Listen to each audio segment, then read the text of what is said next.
لیکن اس نے ہماری ہدایت کے لیے انبیاء کو بھیجا، ہم سب کو ڈائریکٹ ہدایت نہیں دی، اور اس میں اس کی حکمت تھی۔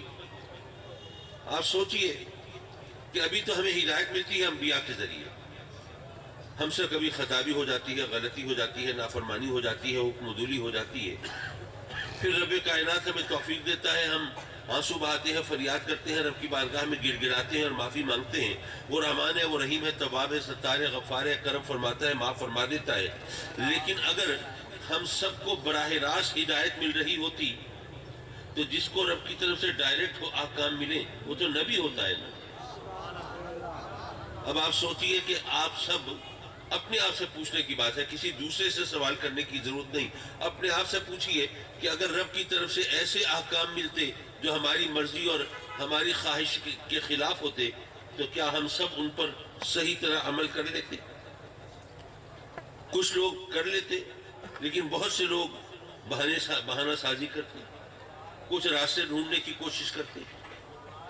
یارو ابھی تو ہمیں احکام ملتے ہیں اللہ کے نبیوں کے ذریعے، تو چلیے ہم سے خطا ہو جائے تو رب کائنات معاف فرما دیتا ہے، لیکن جب ہم خود مقام نبوت پر ہوتے اور پھر حکم عدولی کرتے، نافرمانی کرتے، بہانہ سازی کرتے، پھر کوئی بچاؤ کی صورت ہوتی؟ اچھا آپ سوچ سکتے ہیں کہ جب اللہ ہر ایک کو مقام نبوت سے نوازتا تو پھر وہی اوصاف، وہی کمالات، وہی محامد، وہی محاسن، وہی مکارم اور وہی خصوصیات عطا فرما دیتا جو انبیاء کی ہیں۔ یارو ہر ایک کو اگر اس نے اسی طرح وہ محاسن و مکارم عطا فرمانے تھے جو نبی کے ہیں، پھر انسان بنانے کی کیا ضرورت تھی؟ پھر فرشتے ہی کافی تھے۔ انسان جو ہے اس کے اندر خیر اور شر دونوں قوتیں ہیں، بلکہ انسان جو اشرف المخلوق ہے، کچھ لوگوں نے کہا یہ اشرف المخلوق ہے اس لیے کہ اس کو شر کی قوت سے لڑنا پڑتا ہے، خیر کے لیے، بھلائی کے راستے پر چلنے کے لیے، صراط مستقیم کو اپنانے کے لیے اس کو خود اپنے نفس سے بھی اپنے من کو مارنا پڑتا ہے، نفس سے لڑائی کرنی پڑتی ہے، اور شر کی قوتوں سے برسر پیکار ہونا پڑتا ہے، محنت اور مشقت کرنا پڑتی ہے۔ تو جو محنت اور مشقت کرے تو اس کو پھر فضیلت تو ملنی چاہیے۔ بظاہر یہ بات بڑی اچھی ہے، لیکن اس پر اعتراض ہوتا ہے، وہ یہ کہ سابقہ امتوں کے لیے احکام شریعت زیادہ سخت تھے۔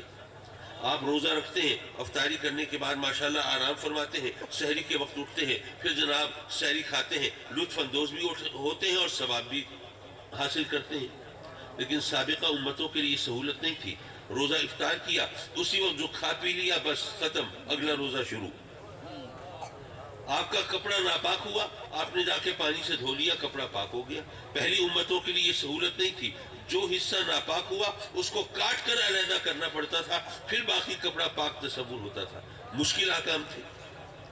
تو اگر مشقت اور محنت کی وجہ سے فضیلت ملتی تو سابقہ امتوں کو آپ سے افضل ہونا چاہیے تھا، لیکن حکم ہے کنتم خیر امہ، سب سے بہتر امت تو تم ہو۔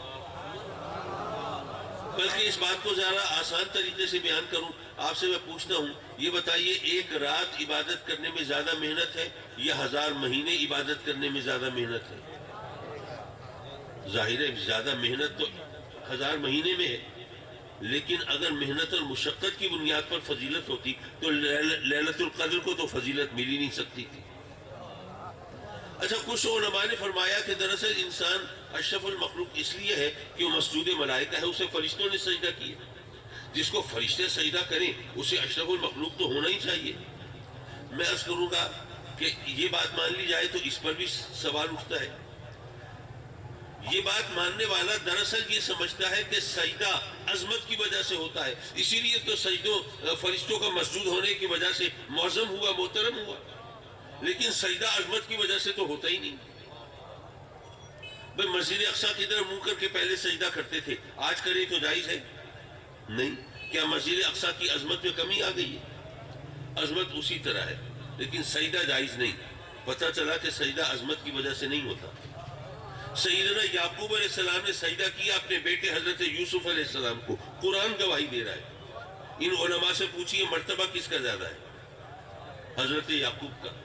اگر سجدہ عظمت کی بنیاد پہ ہوتا تو پھر معاملہ الٹ ہونا چاہیے تھا، حضرت یوسف سجدہ کرتے اپنے باپ حضرت یعقوب کو۔ چلیے اس بات کو آگے نہ بڑھائیں، سیدھی سی بات کریں، آخری بات کریں، بھئی اللہ کی عظمت میں کبھی کمی ہو سکتی ہے؟ ہو ہی نہیں سکتی۔ وہ تو تمام عظمتیں عطا فرمانے والا ہے. جب اس کی عظمت میں کبھی بھی کمی نہیں ہو سکتی تو کم از کم اس کو تو ہر وقت سجدہ جائز ہونا چاہیے. لیکن جب آپ غروب سورج طلوع ہو رہا ہو، غروب ہو رہا ہو یا زوال کا وقت ہو، نماز پڑھنے کھڑے ہو تو یہ علماء روک دیتے ہیں آپ کو، کہتے ہیں بھائی ابھی ذرا ٹھہرو، ذرا ٹھہر کے نماز پڑھنا. یہ کہیں کمال کرتے ہیں آپ؟ ہم کوئی بتوں کی پوجا تو نہیں کر رہے، غیر خدا کو سجدہ تو نہیں کر رہے، اپنے رب کی بارگاہ میں جھک رہے، پھر کیوں روکتے ہو؟ تو یہ کہیں گے کہ یہ بھی اسی رب کا حکم ہے کہ اس وقت مجھے بھی سجدہ نہ کرو. پتہ چلا کہ سجدہ عظمت کی وجہ سے نہیں ہوتا، یہ تو اللہ کے حکم کی وجہ سے ہوتا ہے. اور یہی وجہ ہے کہ اللہ تبارک و تعالیٰ نے، میں جسارت کر رہا ہوں کہنے کی، کہ جب ابلیس نے حضرت آدم کو سجدہ کرنے سے انکار کیا تو رب کائنات رحمان و رحیم ہے نا، اور اس کی رحمت اس کی باقی صفات پر حاوی ہے، تو اس نے ابلیس پر بھی اپنی رحمت کا اظہار فرمایا. بات ذرا عجیب لگ رہی ہوگی، چلیے اس کا ذکر کرتا چلوں.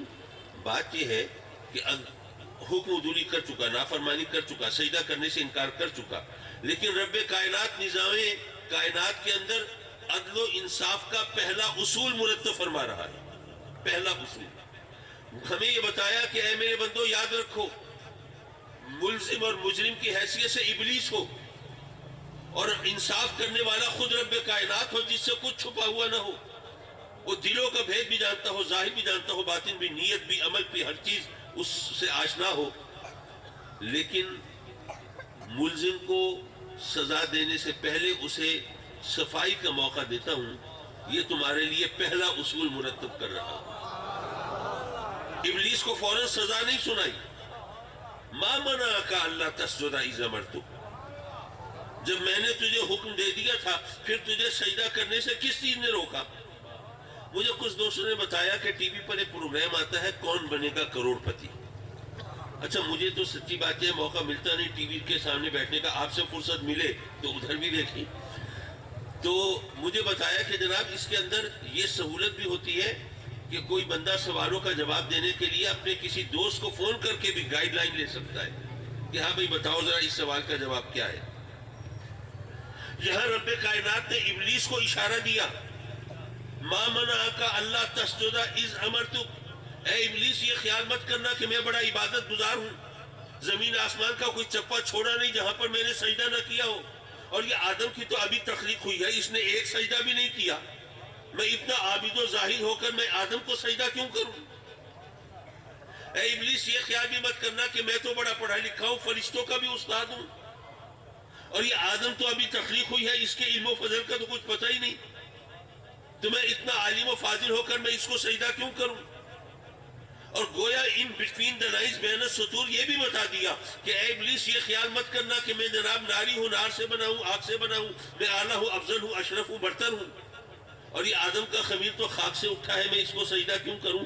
یاد رکھنا سجدہ عظمت کی وجہ سے نہیں ہوتا، وہ تو میرے حکم کی وجہ سے ہوتا ہے. جب میرا حکم ہو گیا اذ امرتک، جب میرا حکم ہو گیا تو پھر تجھے سجدہ کرنے سے کس چیز نے روکا؟ لیکن چونکہ وہ ابلیس نے راندہ درگاہ ہونا تھا، ملعون مردود ہونا تھا، اس نے وہی پٹی سنائی اور وہی راگنی الاپی اور کہا کہ انا خیر منہ، میں بہتر ہوں آدم سے، خلقتنی من نار و خلقتہ من طین. سوال جواب اب بھی ہو سکتے تھے، رب کائنات فرما سکتا تھا کہ تو کہتا ہے کہ تو آدم سے بہتر ہے، کیوں؟ اس لیے کہ تو نار سے بنا ہے اور آدم خاک سے، لیکن میں چاہوں تو ادنا سے اعلیٰ بنا دوں. بھئی آپ کاشتکار ہیں، مٹی سے اجناس و اسمار، پھل فروٹ یہ تمام چیزیں اگاتے ہیں نا، یہ ڈرائی فروٹ اور چلغوزے یہ بھی تو اسی مٹی سے اگتے ہیں نا. تو بتائیے مٹی ادنا ہے اور اس سے اعلیٰ چیزیں بنتی ہے کہ نہیں بنتی؟ بنتی نہیں. تو اللہ نے یہ نہیں فرمایا کہ میں چاہوں تو اعلیٰ سے ادنا بنا دوں، تو میرے اوپر قانون لاگو کر رہا ہے. اچھا ایک انگوٹھی سونے کی ہے، ایک لوہے کی. سونے کی انگوٹھی قیمتی ہے، لیکن لوہے کی انگوٹھی میں اگر آپ کوہ نور ہیرا لگا دیں، اب کون سی انگوٹھی قیمتی ہوگی؟ لوہے والی. اللہ فرما سکتا تھا تو نے خاک کے پتلے کو تو دیکھا ہے، اس کی پیشانی میں کوہ نور نہیں دیکھا؟ اگر وہ لوہے کی انگوٹھی اس ہیرے کی وجہ سے زیادہ قیمتی ہو سکتی ہے تو یہ خاک کا پتلا اس نور کی وجہ سے تجھ سے افضل نہیں ہو سکتا؟ سوال و جواب ہو سکتے تھے، لیکن نہیں، رب کائنات نے ایک سنت قائم فرمائی اور ہمیں سبق دیا کہ اس نے میری نافرمانی کی تھی، حکم عدولی کی تھی، میں نے اسے صفائی کا موقع دیا، میں نے اس سے پوچھا، لیکن اب کہتا ہے یہ آدم سے بہتر ہے، میرے نبی کی شان میں گستاخی کرتا ہے۔ جو گستاخ رسول ہو، گستاخ نبی ہو، اس سے سوال و جواب نہیں ہوتے، اس سے نہیں پوچھا جاتا تو نے یہ کیوں کہا اور کیوں نہیں، اور یہ بات کیوں نہیں مانی، نہیں، اس کے لیے تو سنت یہ ہے اللہ کی کہ اس کو کہا جاتا ہے تم مردود ہے، ملعون ہے، مردود ہے، جنت سے نکل جا۔ اور یہاں پر ایک نقطہ اور ہے، ذرا وہ ہمارے عقیدے کی وضاحت کے لیے بہت خوبصورت ہے، ذرا وہ بھی سمجھتے چلیے۔ جب شیطان مردود و ملعون ہوا تو اس نے کہا کہ مولا میں بھی تیرے بندوں کو بہکاؤں گا اگر مجھے مہلت ملے۔ پوچھا کتنی مہلت چاہیے؟ عرض کی مولا قیامت تک۔ فرمایا ٹھیک ہے، قیامت تک کی مہلت دیتے ہیں تجھے، اور تجھے مہلت بھی دیتے ہیں اور اتنی طاقت دیتے ہیں کہ تو دلوں میں وسوسے پیدا کر سکے، تو انسان کے جسم میں خون کی طرح گردش کر سکے، مکر و فریب کے جال بچھا سکے، انسان کو ورغلانے کے لیے سازشوں کا تومار کھڑا کر سکے۔ یہ تمام طاقت تجھے دیتا ہوں، لیکن جو میرے ہیں نا ان پر تیرا داؤ نہیں چلے گا۔ حضرات مکرم، اب یہ ابلیس کو یہ طاقت ملی ہے نا، کوئی معمولی طاقت ہے، دلوں میں وسوسے پیدا کرتا ہے، انسان کے جسم میں خون کی طرح گردش کرتا ہے، اپنے مکر و فریب سے ورغلاتا ہے، بہکاتا ہے، جنت سے دور لے جانے کی کوشش کرتا ہے، جنت سے محروم کرنے کی صحیح کرتا ہے، اور جہنم کا ایندھن بنانے کی کوشش کرتا ہے۔ کتنی طاقت ملی ہے اس کو؟ یہ طاقت کس نے دی ہے اس کو؟ اللہ نے دی ہے نا۔ ظاہر ہے اللہ کے دیے بغیر تو کسی کو کہیں سے کچھ مل نہیں سکتا، اللہ نے اس کو یہ طاقت دی ہے۔ اب ذرا یہ بھی بتا دو، ابلیس اللہ کا دوست ہے کہ دشمن ہے؟ بھئی دوست تو نہیں ہو سکتا، دوست تو ولی کو کہتے ہیں نا۔ میرا خیال ہے ہم میں سے شیطان کو کوئی ولی اللہ تو نہیں مانتا۔ ولی کہتے ہیں دوست کو، ولی کہتے ہیں محبوب کو، ولی کہتے ہیں مقرب کو، شیطان کو کوئی ولی اللہ نہیں مانتا، وہ تو اللہ کا دشمن ہو سکتا ہے، سرکش ہے، باغی ہے، نافرمان ہے، مردود ہے، ملعون ہے، وہ تو راندہ درگاہ ہے، اس کو دشمن کہہ سکتے ہیں، دوست نہیں کہہ سکتے۔ یارو صرف اتنی بات پلے باندھ لو، اور کوئی بھی اگر ورغلانے کی کوشش کرے اس کو جواب دے دو کہ یارو رب نے اگر اپنے دشمن کو اتنی طاقت دی ہے تو اس نے اپنے دوستوں کو کتنی طاقت دی ہوگی؟ یہ سوچنے کی بات ہے۔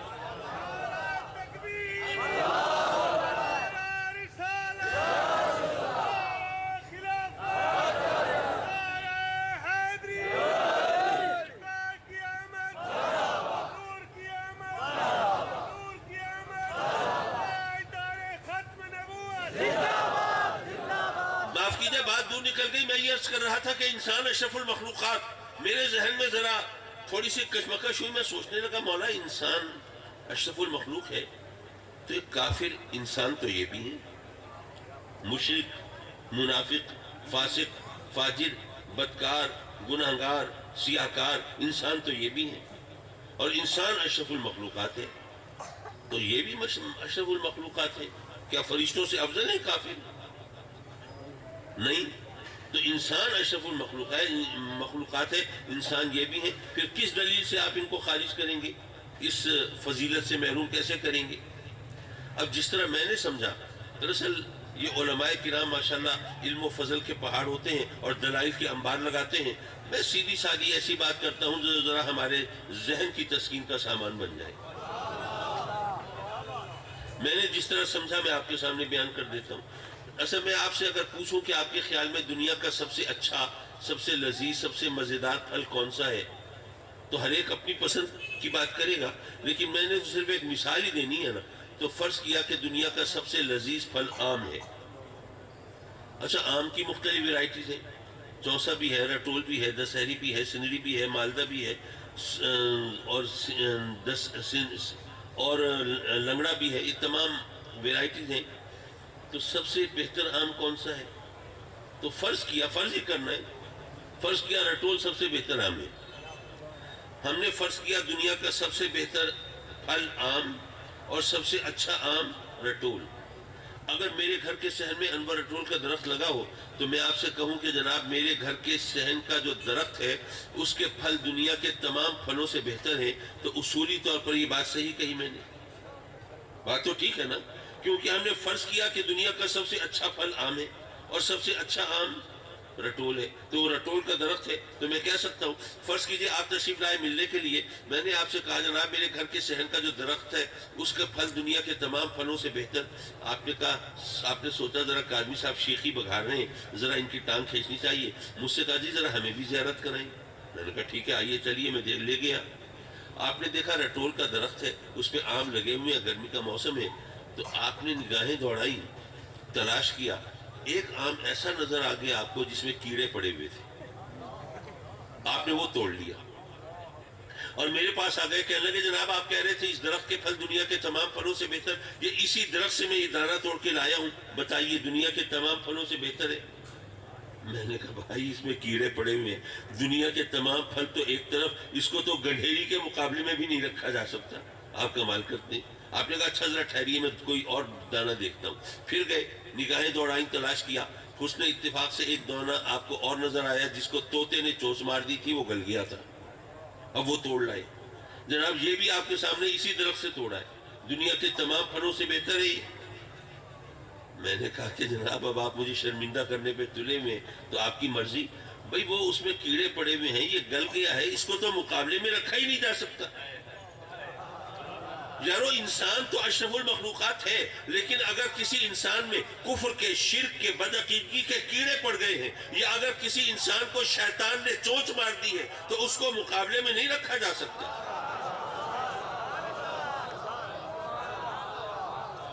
رب کائنات نے انسان کی عظمت کا ذکر فرمایا, لقد خلقنا الانسان فی احسن تقویم.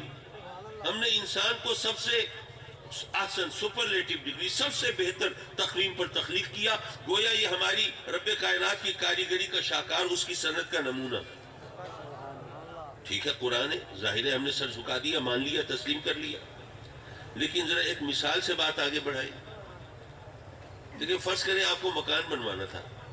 اب آپ کے اتنے وسائل تھے نہیں کہ کوئی باقاعدہ انجینئر ہائر کرتے اور اس کی نگرانی میں مکان بنواتے.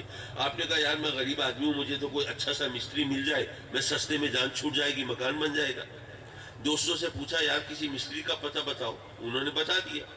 آپ پہنچے اس کے پاس, بھئی مکان بنوانا ہے, بناؤ گے؟ اس نے کہا جی میرا تو پیشہ ہے, ضرور بناؤں گا. آپ نے کہا کہ اچھا, لیکن بھائی میں نے تمہارا کام دیکھا نہیں ہے, تو اپنی بنائی ہوئی کوئی بلڈنگ, کوئی عمارت, کوئی مکان مجھے دکھاؤ تو پتہ چلے نا کیسا کام کرتے ہو تم. اس نے کہا جی کوئی مسئلہ نہیں, چلیے میرے ساتھ چلیے. وہ آپ کو لے کے گیا, ایک مکان کے سامنے کھڑا کیا اور کہا کہ دیکھ رہے ہیں یہ مکان کتنا شاندار مکان ہے, یہ میرے فن کا شاہکار ہے. میں نے اپنی مہارت, اپنا فن, اپنی قابلیت سب اس میں سمو دی ہے. اس کی چھتیں تھوڑی ٹپکتی ہیں لیکن ہے بہت اچھا مکان. اس کا پلستر تھوڑا جھڑ رہا ہے لیکن کیا بات ہے اس مکان کی, کتنا شاندار ہے. اور اس کی بنیادیں ذرا ہل گئی ہیں لیکن فکر نہ کریں ہے بڑا مضبوط. آپ سوچیں اگر ایسی صورتحال ہو تو آپ تو لطیفہ سمجھ کے ہنس دیں گے اور اللہ کا شکر ادا کریں گے کہ مولا پہلے پتہ چل گیا, میں اس کو پیسے دے دیتا تو پھنس جاتا, میں کیا کرتا.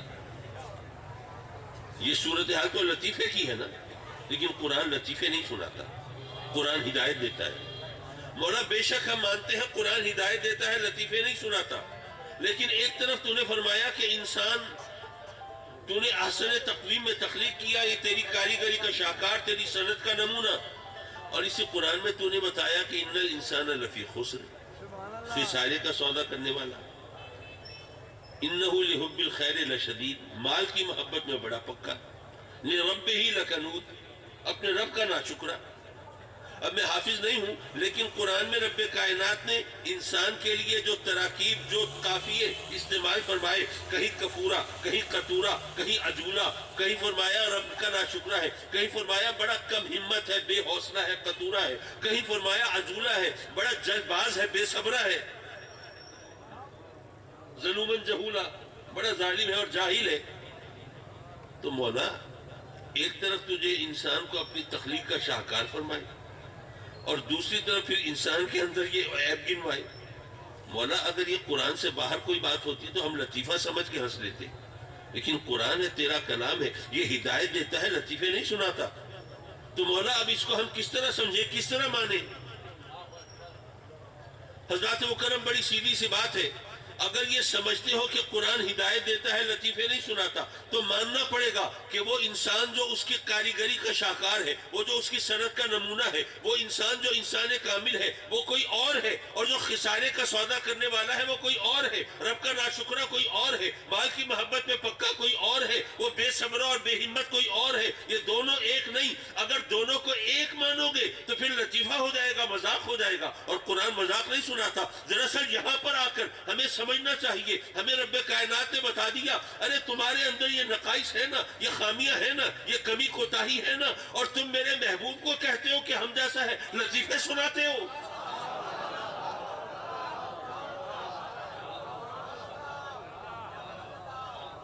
حضرات مکرم، میرے آقا کریم تو انسان کامل ہے نا۔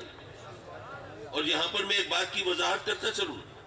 ایک صاحب نے مجھے کلپ بھیجی، ایک مفتی صاحب ہے، کوئی آج کل سوشل میڈیا پر بڑے وائرل ہے، ان کی کلپ بھیجی، اور وہ کہہ رہے ہیں کہ جناب یہ لوگ جو ہیں یہ نبی کریم کو نور مانتے ہیں، بشریت کا انکار کرتے ہیں، دیکھیے کتنے بے وقوف ہیں۔ میں ان علماء کی موجودگی میں یہ وضاحت کرنا چاہتا ہوں، بتانا چاہتا ہوں کہ ہم اہل سنت کا یہ ایمان ہے، یہ یقین ہے کہ آقا کریم صلی اللہ علیہ وسلم کی بشریت کا اگر کوئی انکار کرے تو وہ دائرہ اسلام سے خارج ہو جاتا ہے، وہ کافر ہو جاتا ہے، وہ اس لیے کہ وہ قرآن کا منکر ہو جائے گا۔ میرے آقا کریم کی بشریت کا ذکر تو قرآن میں رب کائنات نے فرمایا ہے نا، تو اس لیے آقا کریم کو بشر ہم مانتے ہیں، یہ ہم پر الزام ہے کہ ہم نہیں مانتے، ہم تو خیر البشر مانتے ہیں، ہم تو سید البشر مانتے ہیں۔ حضرات مکرم، بات دراصل یہی ہے سمجھنے کی، انسان کو رب کائنات نے اپنا خلیفہ بنایا۔ خلیفہ کسے کہتے ہیں؟ اردو میں اس کا ترجمہ ہے نائب۔ ایک صدر ہے، ایک نائب صدر ہے۔ اگر انگلش میں کہیں تو اس کا ٹرانسلیشن وائس سے کیا جاتا ہے، ویسے ڈیپٹی، ایڈیشنل، ایکسٹرا وغیرہ کے الفاظ بھی استعمال ہوتے ہیں، لیکن عام طور پر وائس کا لفظ، chairman, vice chairman, president, vice president. نائب، نائب کون ہوتا ہے؟ نائب وہ ہوتا ہے جو اصل صاحب اختیار کی غیر موجودگی میں اس کا اختیار استعمال کرے۔ ایک پریزیڈنٹ آف پاکستان ہے، اگر وہ نہ ہو، ملک سے باہر ہے یا بیمار ہے یا کسی وجہ سے بھی فنکشنل نہیں ہے، کام نہیں کر رہا، تو ظاہر ہے کاروباری سلطنت تو چلنا ہے نا، تو کسی نہ کسی کو اس کی اتھارٹی استعمال کرنی ہے، تو جو اس کی اتھارٹی اس کی غیر موجودگی میں استعمال کرے گا وہ اس کا نائب ہوگا۔ حضرات مکرم، اب میرا خیال ہے ہم میں سے کسی میں اتنی ہمت تو نہیں ہے کہ اللہ سے یہ پوچھے کہ مولا تو غیر حاضر ہو نہیں سکتا، تو نے خلیفہ کیوں بنایا؟ یہ تو ہم نہیں پوچھ سکتے۔ نہ وہ بیمار ہو سکتا ہے، نہ غیر حاضر ہو سکتا ہے، نہ غیر موجود ہو سکتا ہے، نہ نان فنکشنل ہو سکتا ہے، وہ تو لازماً ان تمام چیزوں سے مابرا ہے، بالاتر ہے، پاک ہے، صاف ہے۔ تو مولا پھر تجھے خلیفے کی کیا ضرورت تھی؟ یہ تو ہماری جسارت نہیں ہم پوچھیں، لیکن ہمیں کم از کم یہ پتہ چل گیا کہ باقی تمام نائبین جو ہیں وہ اصل صاحب اختیار کی غیر موجودگی میں اس کا اختیار استعمال کرتے ہیں، لیکن انسان اللہ کا وہ نائب ہے جو اللہ کے ہوتے ہوئے اس کا اختیار استعمال کرتا ہے، اس کے ہوتے ہوئے۔ تو حضرات مکرم، جو اللہ کا نائب ہے، اب یہ بھی سمجھنے کی بات ہے نا، انسان کے بارے میں بات ہوئی، تو اللہ کا جو نائب ہے وہ انسان کامل ہے، وہ انسان وہ ہے جو احسن تقویم میں تخلیق ہوا ہے، اور یہ جو باقی یہ جو ہیں جن کی خصوصیات گنوائی کہ وہ بے صبرہ ہے، وہ ناشکرہ ہے، وہ جناب کم ہمت ہے، بے حوصلہ ہے، وہ ظالم ہے، وہ جاہل ہے، فلاں فلاں، یہ سب وہ اللہ کی خلافت کے حقدار نہیں۔ اللہ کا خلیفہ تو وہی ہے جو اللہ کے دیے ہوئے اختیار کو اس کی موجودگی میں اس کے اذن سے اجازت سے استعمال کرتا ہے، وہ ہے انسان کامل، اور وہ ظاہر ہے کہ وہ انبیاء کرام علیہ السلام ہیں، وہ میری اور آپ کے آقا حضور علیہ السلام۔ حضرات مکرم، میں نے تو سوچا تھا 15-20 منٹ میں جان چھوڑ دوں گا، آدھا گھنٹہ تو ہو گیا، اب مجھے آگے نہیں جانا چاہیے، ایک نصیحت کر کے، کیونکہ دیکھیے میلاد شریف کی محفلیں تو آپ سجاتے ہیں اور برکت کے لیے سجاتے ہیں، لیکن اس سے ہمیں کچھ سبق بھی حاصل کرنا ہے نا۔ میں آپ سے بہت سیدھے سادے لفظوں میں، کوئی لمبا چوڑا فلسفہ نہیں چھانٹتا، ہم سب کی خواہش ہے کہ اللہ نے جن کو اولاد دی ہے وہ نیک ہو، سعادت مند ہو، برے کاموں سے بچے۔ سب کی خواہش ہوگی یا نہیں ہوگی؟ اگر کسی کی خواہش نہیں ہے کہ وہ نیک ہوں، کوئی چاہتا نہیں ٹھیک ہے جیسے ہیں ویسے ہی رہیں، وہ بے شک ہاتھ کھڑا کر دے۔ میرا خیال ہے کسی کی ایسی خواہش نہیں ہو سکتی۔ لیکن یاد رکھو یارو، یہ انسان جو ہے، یہ ہمارے جو بچے ہیں وہ اچھے کب بنیں گے؟ جب ہم خود اچھا بن کے ان کو دکھائیں گے۔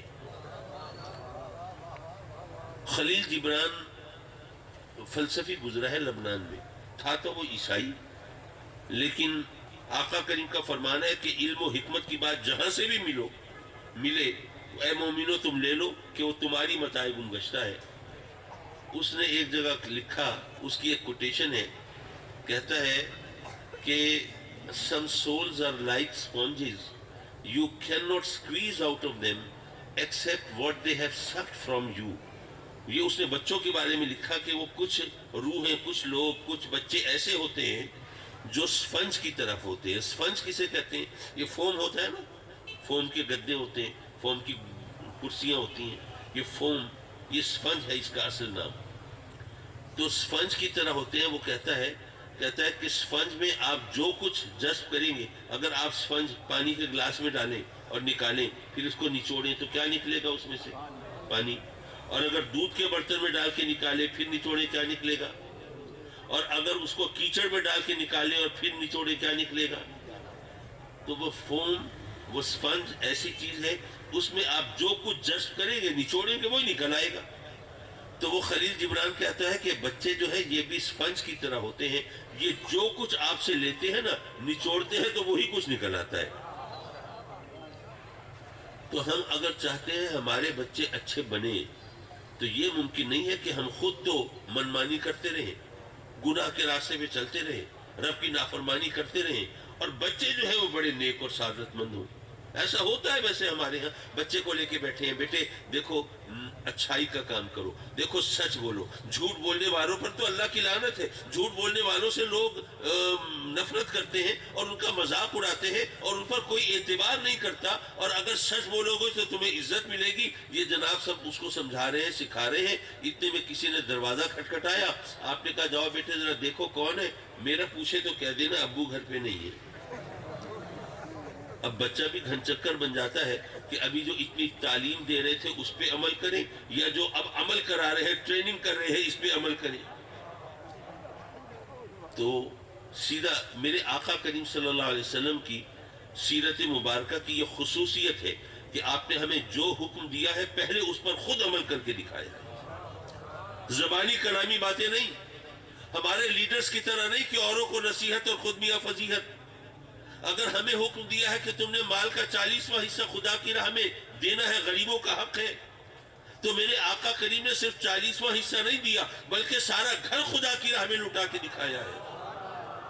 اگر ہمیں حکم دیا ہے کہ تم نے 5 وقت نماز پڑھنی ہے، تو خود صرف 5 وقت کی نمازیں نہیں پڑھی، تہجد کی نماز میرے آقا کریم پر فرض تھی، اور اس کے علاوہ اشراق ہے، چاشت ہے، اوابین ہے، اور تمام نوافل ہیں، میرے آقا کریم نے وہ بھی پڑھے۔ اگر ہمیں حکم دیا ہے کہ تم روزے رکھو رمضان کے، تو میرے آقا کریم نے ہر سوموار کو بھی روزہ رکھتے تھے کہ میرے میلاد کا دن ہے، اور اسی طرح میرے آقا کریم صوم وصال رکھتے تھے، ملے ہوئے روزے، روزہ رکھا، پھر افطاری نہیں کی، سحری نہیں کھائی، بلکہ دوسرا روزہ شروع، 70 دن تک روزے مسلسل چل رہے ہیں۔ تو میرے آقا کریم نے یہی عمل تھا نا کہ جس کی وجہ سے صحابہ کرام کا یقین مستحکم ہوتا تھا۔ آقا کریم جو فرما رہے پہلے عمل کر کے دکھا رہے، خالی خولی باتیں نہیں ہیں، عملی نمونہ سامنے ہے۔ تو ہم بھی اگر چاہتے ہیں کہ ہمارے بچے نیک راہوں پر چلے، تو ان کے سامنے ہمیں نیک بن کے دکھانا پڑے گا، ورنہ ظاہر ہے کہ بچے جو ہیں وہ گھن چکر بن جائیں گے، ان کو پتہ نہیں چلے گا کہ ہمیں جو زبان سے کہتے ہیں اس پر عمل کرنا چاہیے، یا جو کر کے دکھاتے ہیں اس کو اپنانا چاہیے۔ حضرات مکرم، ابھی آپ تشریف فرما ہے، اور بہت ہی شاندار اور بہت ہی جاندار خطاب ہونا ہے مفتی ارشاد صاحب کا، اور آپ نے ان کو پہلے بھی سنا ہوا ہے، کوئی اجنبی شخص تو نہیں ہے آپ کے لیے الحمدللہ، اور آپ سنیں گے تو لطف آئے گا. اور سبحان اللہ، اور نعت خان حضرات بھی ہیں، وہ کہہ رہے ہیں آپ کے اس ذوق کی تسکین کا سامان بھی ہے، خوش گلوئی بھی ہے، خوش آوازی بھی ہے، ترنم ریزی بھی ہے، تغزل آفرینی بھی ہے. یہ تمام چیزیں ہیں آپ کے لیے انشاءاللہ العزیز. میں دعا کر کے آپ سے اجازت کا خاص کار. اللہم صلی علی سیدنا و مولانا محمد وعلی آل سیدنا و مولانا محمد وبارک وسلم وصلی علیہ. ربنا آتنا فی الدنیا حسنہ وفی الآخرۃ حسنہ وقنا عذاب النار. میرے مولا اس محفل کو سجانے والے اور یہ دیوانے اس کی رونق بڑھانے والے سب کو دارین کی سعادتیں عطا فرما، دین و دنیا کی نعمتیں عطا فرما. میرے مولا آج کل تیرے بندے غربت، بے روزگاری اور مہنگائی کے ہاتھوں بہت عاجز ہے. میرے مولا ان کے حال پہ رحم کر دے. پہلے بھی ان کی فصلوں کا نقصان ہو چکا، گندم کی فصل آئی تھی تو اس کا جو حشر ہوا مجھ سے بہتر آپ جانتے ہیں. اب سنا ہے کماد کے ساتھ بھی کوئی چکر چلا رہے ہیں. مولا ان کی فصلوں کو نقصان سے بچا لے، ان کے کاروبار کو گھاٹے سے بچا لے، اپنے سوا کسی کی محتاجی سے بچا لے. اور مولا قرضے کی لعنت سے نجات عطا فرما، اور قرضے کی ادائیگی کے لیے غیب سے کوئی بہانہ پیدا فرما، اور بیماریوں سے بھی چھٹکارا دے دے. نت نئی بیماریاں آ رہی ہیں، کبھی کورونا آ جاتا ہے، آج کل وہ منکی پاکس آ رہا ہے. اور مولا کرم فرما دے اپنے حبیب کے صدقے میں. اور جو بے اولاد ہے ان کو صاحب اولاد کر دے، خوش نصیب اولاد دے دے. اور جن کو اولاد دی ہے انہیں اولاد کے دکھ سے بچا لے، اولاد کا سکھ دکھا، اولاد کی طرف سے ہمیشہ خوشیاں اور خوشخبریاں عطا فرما. کثیر مجمع ہے، دل کی گہرائی سے دعا کرے مولا فلسطین کے حال پہ رحم کر. مولا ان پر ظلم کی رات بہت طویل ہو گئی ہے، اب اس رات کو مختصر کر دے. میرے مولا ہم بھی شرمندہ ہیں، جس طرح ان کی مدد کرنی چاہیے تھی ہم نہیں کر پائے، پر مولا تو مجبوریاں جانتا ہے. امت مسلمہ کو وہ حکمران عطا فرما جو فلسطینیوں کے زخموں پہ مرہم رکھ سکے، جو ان کے درد کا مداوع کر سکے، جو ان کے شانہ بشانہ کھڑے ہو سکے اور ان کے دشمنوں کا مقابلہ کر سکے. میرے مولا محض اپنے کرم سے ہماری ان دعاؤں کو مقبول و منظور فرما. جماعت اہل سنت کو اور ہمارے سنیوں کی جتنی تنظیمیں ہیں ان سب کو ترقی عطا فرما، اور ان دو دیوانوں کی یہاں حاضری کو مقبول و منظور فرما. آمین آمین آمین یا رب العالمین. وصلی اللہ تعالی علی خیر خلقہ ونور عرشہ محمد وآلہ وصحبہ اجمعین. آمین برحمتک یا ارحم الراحمین. لا الہ الا اللہ.